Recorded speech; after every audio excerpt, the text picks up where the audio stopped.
We are back here on the program. It is John Polakira alongside Robin Black. It's our pleasure to be joined on the line right now by Sam Stout, who earlier this week on UFC Tonight announcing his retirement following his recent loss to Frankie Perez. Certainly a major figure, in my opinion, in the development of the entire sport in the country of Canada. And Sam, thank you so much for joining us. Hey, it's my pleasure. I can't imagine this was an easy decision, but after the Frankie Perez fight, take us through the process that ultimately ended with your statement that you made this past week, making that decision on retirement. It's been a kind of tough string of fights for me, and I always was kind of known for having an iron jaw, and that's kind of given out on me. So, and just with my style of fighting, the rock'em sock'em kind of go to war style I have, it just really doesn't work if you can't take a punch. So, I just decided, hey, listen, I've had almost 10 years in the UFC, and it's been a good run, but it's time to hang them up, and I don't want to risk my health, and I got a daughter to think about now. Sam, you feeling healthy otherwise? No headaches or no weird kind of things like that? You're otherwise in good health? You're just thinking about the future? Is that fair? Yeah, no post-concussion symptoms or anything like that. No headaches, no dizziness, no nothing. But it's just, I just don't want to. Honestly, you see this all the time. You see some guys that just once they get knocked out once, it's just never quite the same. And I don't want to be carried out on a stretcher for my last. I wanted to go out on a high note. I didn't get a chance to do that, but I still want to walk away from the sport with some dignity, right? Absolutely. And you go back even 10 years, Sam, I think the sport was in such a different place where guys your age, they weren't looking at the long-term picture. It's a short-term window that many looked at it. But now we're seeing a trend, and it goes beyond mixed martial arts, that with all of the education that is out there and all of the tools to gauge, what some of the long-term effects could be, you're getting much more informed decisions. And I think that's the case here. Is that kind of is that a product of the environment you're around, Sam, that you've seen that transformation over the last number of years for guys? Yeah, definitely. It's such a young sport, and there's all these questions that people have, like what's going to happen in the long run for a lot of these guys, and those are starting to be answered, right? And I don't want to be a statistic. I'd rather go out while the getting's good, and still be able to do something else when it's all said and done, right? When you obviously when there's something you love doing and something you're proud of, and it's the thing, one of the things that's defined you, it's not going to be the only good things when you say you're done it, but there's got to be some really good things. And when you think about what are some of the best moments you had and some of the things that you're proudest of, and when you're going to look back and tell stories and brag, what are some of those? Definitely the trilogy with Spencer Fisher is probably, the highlight of my career, I think that's kind of one of the defining moments of my career. And I got a chance to hang out with Spencer this past summer and do a seminar at his gym, and we both kind of talked about it, and we said, that it was really that way for both of us. We really kind of made each other's careers, so that was definitely a big one for me. And the fight with Joe Lozon was, sure. One of those nights where it's just nothing could go wrong. It was just, I came out there and just was on fire, and that's one I'll never forget. And obviously the win against Steve Edwards was a big one, and that was my last fight with Sean.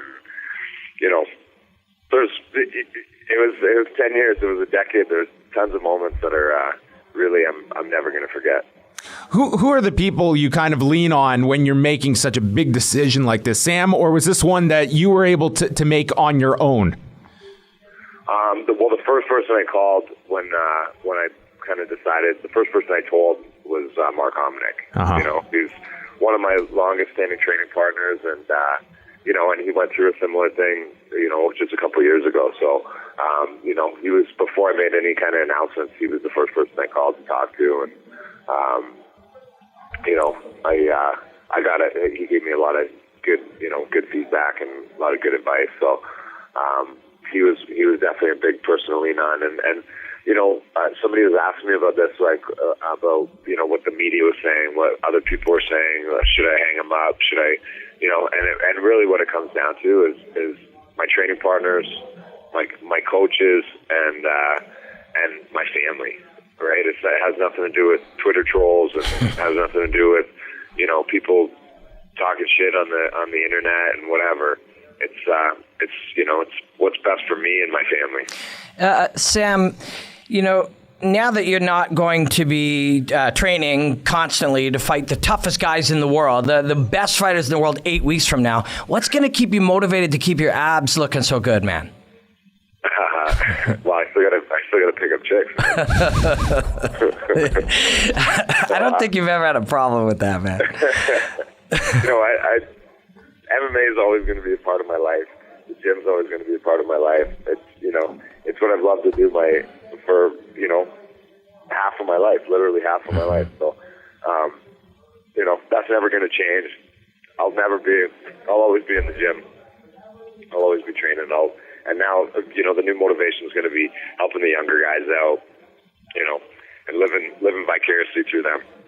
Have you spoken, it's obviously very recent, but have you spoken at all about, doing stuff with the UFC Canadian office? Certainly you have been very much connected with them and the growth within this country, that there will be some kind of an affiliation? There hasn't, it's like you said, it's still pretty fresh. And, sure. I haven't really got into that kind of stuff, but, I definitely want to stay, I'd like to stay a part of the UFC and kind of, continue to work with them. So yeah, that's something I would definitely look at doing. But yeah, so no real talk of that yet. But it's like you said, we announced this yesterday. So yeah, I'm still kind of wrapping my brain around it. Sammy, we love you at Fight Network, and what do you think about coming in and being our go-to analyst when one of us is out of town? We don't pay a lot because we're upper cable, but we'd love to have you pop in. Hey, it'd be my pleasure.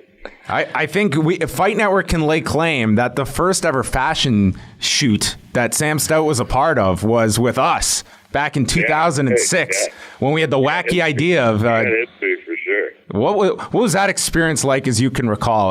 We had a lot of wacky ideas back then, but doing a photo shoot with fighters, Hominick, Stout, they were all involved. That was my very first, that was definitely my very first time in like a legit studio, and I remember... Rob McDonald was there, and Hominick was there, and Tompkins was there, and Gary Goodrich was there.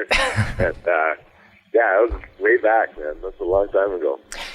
Sam, over the next, weeks and months, there's going to be a lot of people thanking you. You're probably already getting hundreds of them on Twitter for the great fights and inspiring people and stuff. And I want to thank you, too. I watched you and Mark. I must have watched you knock out Martin Grandmont with that overhand right like 50 times watching Fight Network. And you really did inspire me to want to go fight. You truly did. And I really want to thank you, brother.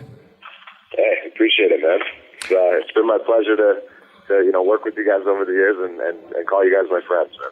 Well, Sam, we very much appreciate you coming on, chatting with us. It's obviously a massive decision to make, and one that is one that you don't just flip a switch off from doing something as long as you have. And we thank you very much for, you've been a big part as well of the development of Fight Network, because it really goes hand in hand with the UFC's rise in this country, and you were a very big part of that. So I want to thank you very much for joining us, Sam, and all the best in the next phase of your career.